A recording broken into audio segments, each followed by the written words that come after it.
So welcome all. It's a great pleasure to welcome NATO's Secretary General Jens Stoltenberg to Sweden, and especially welcome here at Harpsund.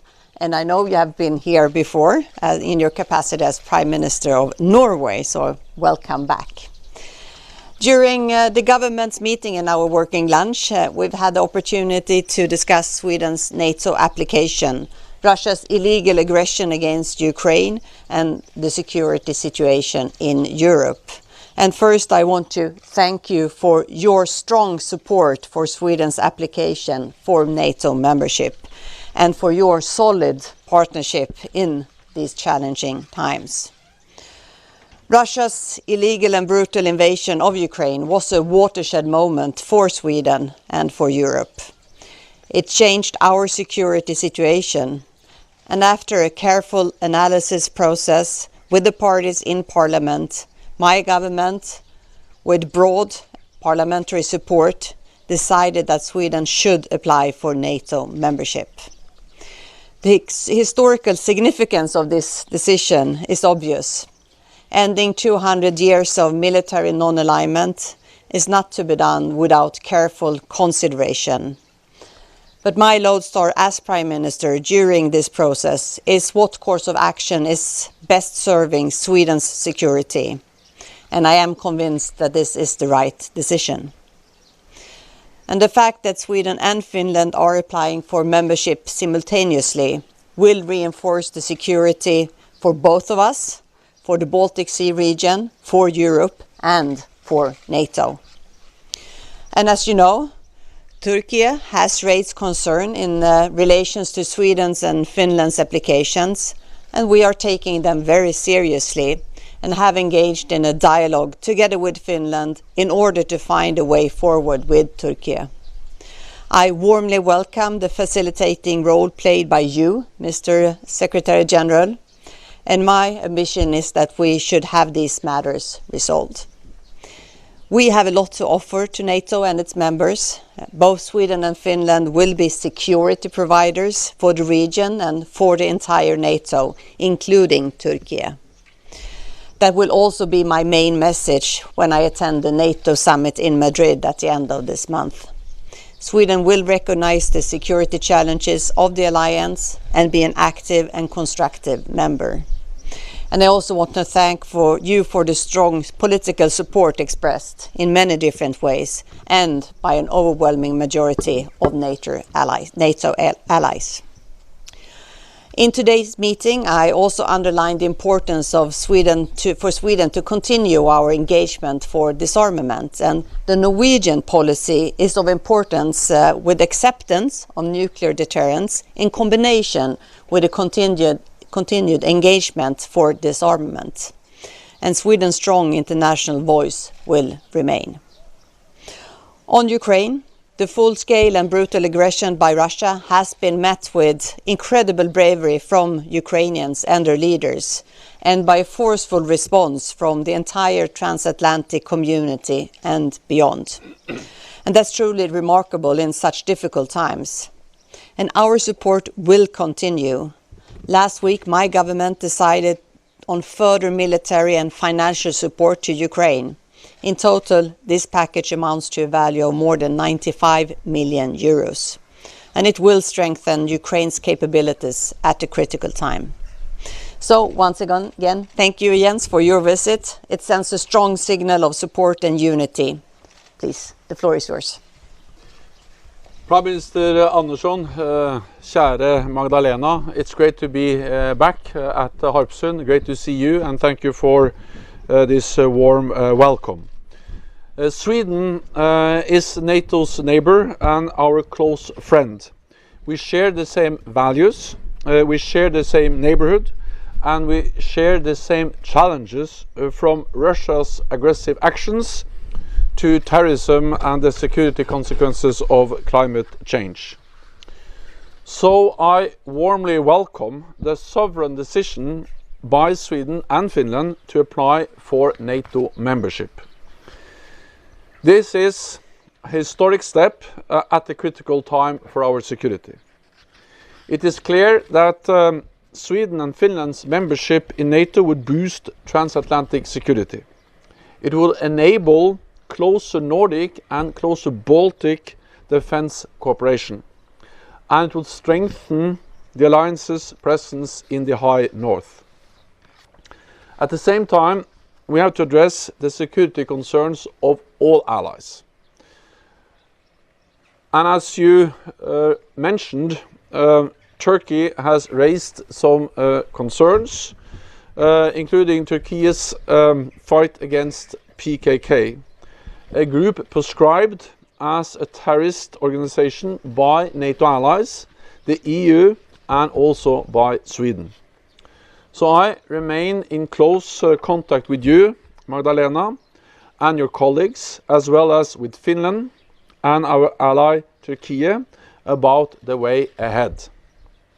My staff also remain in close dialogue with officials from all three countries in order to address the Turkish concerns swiftly and move forward on Swedish and Finnish accessions to the alliance. I'm glad that you, Prime Minister, confirmed the Swedish government's readiness to address Turkey's concerns as part of assuming the obligations of future NATO membership. I welcome that Sweden has already started to change its counter-terrorism legislation, and that Sweden will ensure that the legal framework for arms export will reflect their future status as a NATO member with new commitments to allies. These are two important steps to address concerns Turkey has raised. Prime Minister Andersson, Sweden and Finland's security matters for NATO, and many allies have made clear assurances and commitments to your security. NATO remains vigilant, and we have increased our presence in the region, including with more exercises. As we speak, Baltops, our largest exercise in the Baltic Sea, is underway. This year it's actually hosted by Sweden and marking the 500th anniversary of the Swedish Navy. It includes over 7,000 forces from 14 NATO allies, as well as Sweden and Finland, all training side by side. Sweden and Finland are also participating in NATO's integrated air and missile defense exercise across the Baltic region and Poland.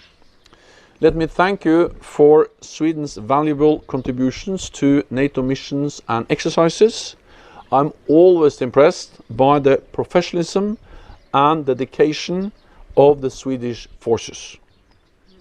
So, Prime Minister, thank you for your strong personal leadership, your political vision and your determination, and for Sweden's significant contributions to Euro-Atlantic security. I look forward to welcoming you to the NATO summit in Madrid later this month. Johannes Ledel, AFP. I have a question, one question each for you. Prime Minister Andersson, I was wondering, out of the sort of concrete demands that have been circulated from Turkey, such as extraditions, are there any of those demands that we've seen that Sweden is willing to agree to? And I was also wondering, Mr. Stoltenberg, if you could maybe ask, if Sweden and Turkey would not be able to reach an agreement on these demands, what can NATO and other NATO members offer Turkey as recompense? We take the Turkish concerns very seriously and all their issues, and not at least their security concerns when it comes to the fight against terrorism. And we have a bilateral and trilateral dialogue with Turkey ongoing right now, and we will, of course, very clearly state how we are working against terrorism and how we are fighting against terrorism. We have changed our laws during the last years and have a much stronger legislation in the fight against terrorism than we had before. And also during my years as Minister of Finance, we have a much stricter regulation when it comes to financing of terrorism, and will also the 1st of July have even stronger legislation when it comes to the fight against terrorism. So here there are no questions about how strongly Sweden sees on terrorism, and that we are willing to contribute to the fight against terrorism.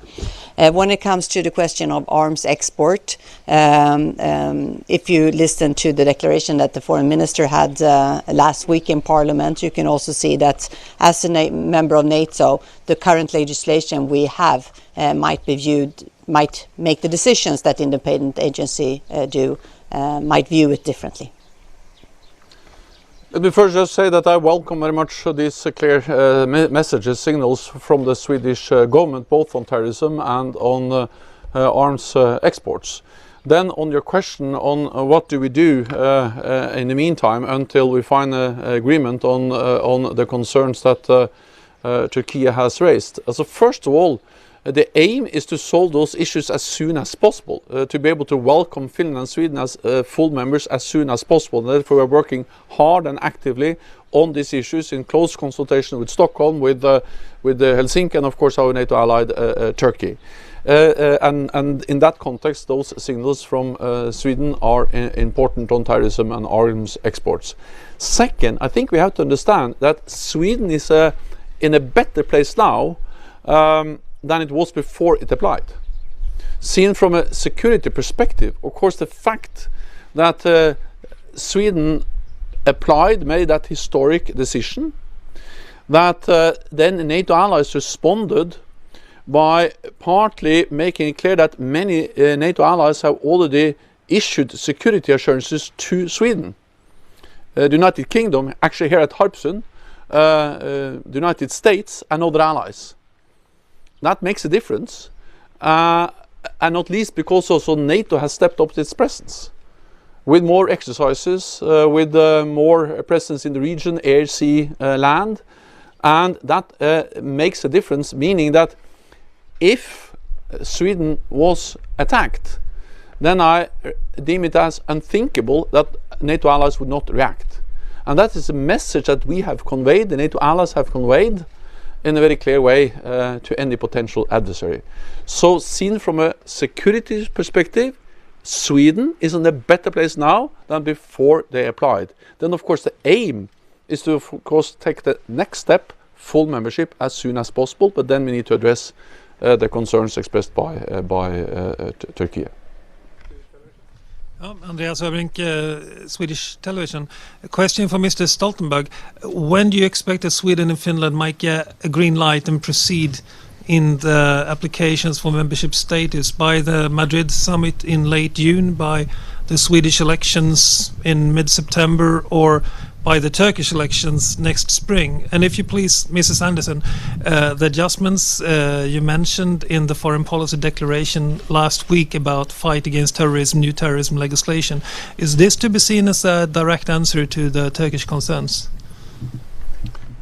Well, first on the issue of when, as soon as possible, and that's the reason why we're working so hard. But of course, when several nations are involved in those talks, there's no way to say exactly when we will be able to solve and find a joint way to move forward on those issues. Our aim is to make it to find a solution as soon as possible, and because I think that the historic decision of Sweden to apply for membership was the right decision at the right time. It's good for Sweden, it's good for Europe, it's good for NATO, and it's good for transatlantic unity, and therefore I do whatever I can to make sure that we are able to welcome Finland and Sweden as soon as possible. Well, I mean, the reason that we had the new declaration is because we have applied to as a member for membership in NATO. I mean, that's the reason why we had it in the first place, and of course this also has raised concern with among some member states, and then it was relevant to also address, for instance, that we are very firm in our fight against terrorism. Thank you. Alf Jonsson from VG in Oslo. I'd like to challenge your answer, the as soon as possible Is there a timetable now for a further process? Are there scheduled meetings the next days?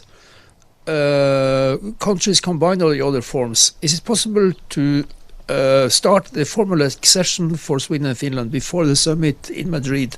And if I may, can this internal deadlock spill up an impression that NATO is not as united as you want it to appear?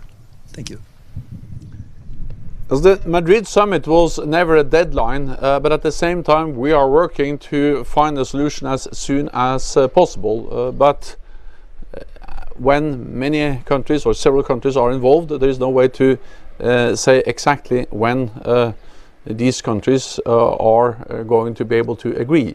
But let me also then add that that's also the reason why it is so important that in the meantime we have agreed both to step up. We see NATO allies have provided substantial security assurances to Sweden, and NATO has stepped up its presence in this region. So it's not like nothing has happened, and these assurances and this presence matters. Of course, then I hope that that can be replaced with a more formalized, full-fledged membership as soon as possible. I'd also like to really underline how important these assurances and also the presence is for us here in Sweden. It was absolutely fundamental for our decision to join NATO, and of course this is very useful in this situation. Pontus Mattsson, Swedish Radio. Mr. Stoltenberg, what do you think that Sweden should do to meet the Turkish concerns? You talked the cell weapon, for example. You touched it a little bit. Could you please explain some more? Well, there are now talks going on in different formats, in different ways between Sweden, Finland, Turkey, and NATO. I don't think it will be helpful if I go into the details of those talks, but I can just say that the messages, the signals that Sweden has provided over the last days, and with the statement in the Parliament last week, and also by the Prime Minister now, they are helpful, and they indicate that Sweden, as Finland, are ready to, in a concrete way, address concerns related to terrorism. That Sweden, of course, fights terrorism and is ready to cooperate with all the NATO allies in fighting terrorism. And on arms exports, again, I welcome the signals. The details, I think, has to be sorted out in the talks. But in general, I will just say that we are stronger when we stand together, and that's exactly why we have NATO, NATO solidarity. And of course, by joining NATO, Sweden will get the formalized treaty security guarantees, our collective defense guarantees. At the same time, Sweden will take on, as all the members, take on the responsibilities and obligations being a NATO ally. Thank you very much. Thank you. Thank you.